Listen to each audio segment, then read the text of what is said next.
Pues la principal contribución ha sido la invención de tecnologías, incluyendo máquinas como la máquina de resonancia magnética, que básicamente lo que hace es que en un tubo magnetizado, fuertemente magnetizado, podemos meter a una persona.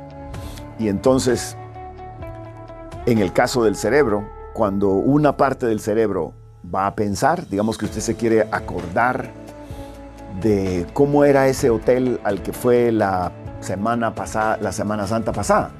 Entonces usted se quiere acordar de todos esos detalles. Entonces esa área de la memoria se va a llenar de sangre.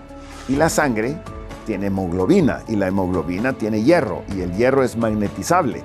Entonces los sensores que se utilizan para determinar en qué dirección se están moviendo partículas magnetizadas nos muestran cómo el flujo de sangre está subiendo hacia esa área de la memoria.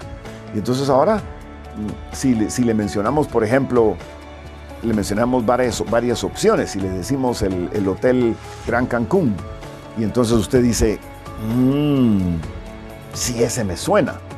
Entonces hicimos, digamos, un desvío de lo que usted estaba pensando y podemos ver en la pantalla donde está su cerebro, en imagen como que fuera un mapa, y podemos ver en qué dirección se está moviendo la sangre. Entonces podemos ver que el recuerdo sobre el Gran Cancún lo tiene usted en tal región.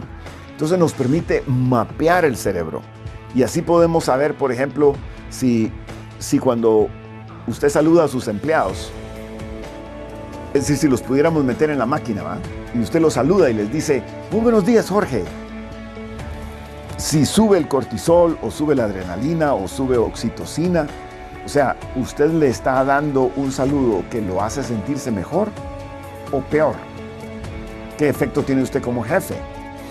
Bueno, eso lo podemos saber si ponemos a varios de sus empleados en esa máquina y usted practica su saludo con ellos. Y si les dice, hola Jorge, buenos días, y se va a meter a su oficina, y eso hace que le suba el cortisol, podemos ver cómo las áreas que están involucradas en ese proceso de que suba el cortisol, que es un proceso muy complejo, porque tiene que viajar desde las glándulas suprarrenales a diferentes partes del cuerpo y al cerebro, pero se puede medir cuáles son las señales neuroquímicas que el cerebro de su empleado está enviando y que nos indican si usted lo estresa con solo saludarlo o si usted le da ánimo, si usted lo deja motivado y sintiéndose que pertenece, que esa es la oxitocina, o si usted le da ánimo, que es la dopamina.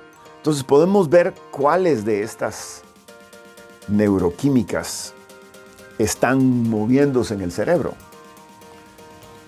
Entonces esa máquina tiene muchísimo que ver con todo lo que hemos aprendido de la neurociencia. Pero por supuesto la segunda gran fuente ha sido la acumulación. El hecho de que entre más hemos descubierto acerca del cerebro, empezando con pioneros como nuestro Ramón y Cajal,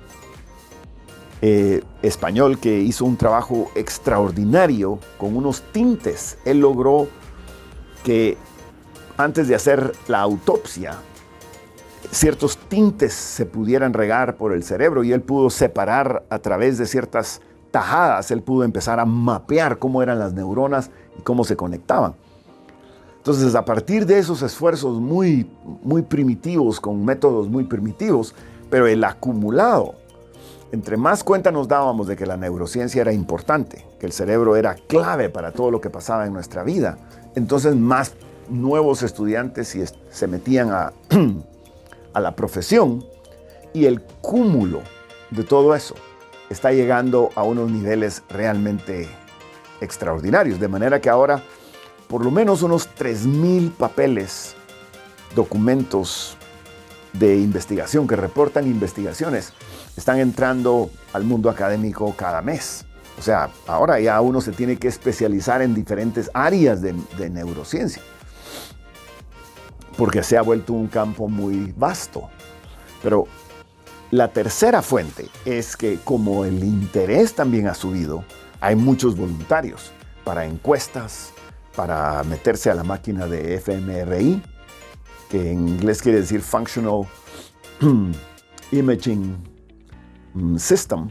Entonces, el functional quiere decir que está funcionando, que es, por ejemplo, si usted me presta, le metemos en la máquina, pero me presta su mano, podemos estimular sus dedos para ver cómo se dibuja eso en su cerebro.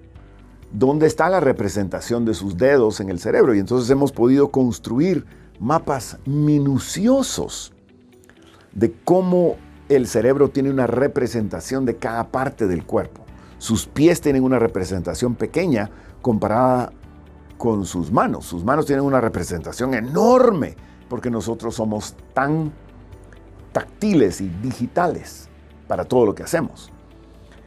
Igual entonces su frente tiene muy poca representación, pero sus labios tienen una enorme representación y su lengua tiene una enorme representación, etc. Entonces, digamos que la publicidad que le han hecho a las virtudes de entender cómo funciona el cerebro humano está causando que millones de personas estén dispuestas a participar en encuestas.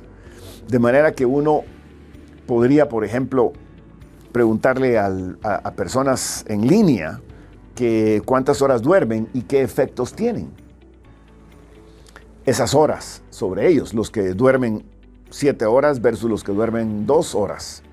¿Qué efectos tiene en la mañana? Y cómo es, digamos, qué técnicas usan para balancearse o para compensar la neblina que sienten en el cerebro. ¿Qué hacen? Entonces toman cafeína. Algunos usan pastillas que son como Adderall, que son anfetaminas, que hacen subir la dopamina. Entonces, básicamente lo mismo que le pasa al alcohol. Cuando uno está tomando alcohol, sube un poco la dopamina porque el cerebro está tratando de reconectar las neuronas que se van desconectando por el efecto del etanol. Y entonces uno lo interpreta como placer anticipatorio, pero lo mismo hacen las personas que no han dormido. Tratan de meterse algo de dopamina para reconectar las neuronas que no están conectando bien por la falta de limpieza. Entonces, la falta de limpieza, por ejemplo, interrumpe el trabajo de las neuronas. Entonces, lo que uno hace con dopamina, digamos Adderall o cualquier anfetamina, es que acelera la producción de dopamina y esa medio compensa la neblina que uno siente, porque forza una conexión más dinámica de las neuronas. Entonces, todo esto, digamos, para mí que esas son las 3 grandes fuentes de crecimiento para el tema de la neurociencia.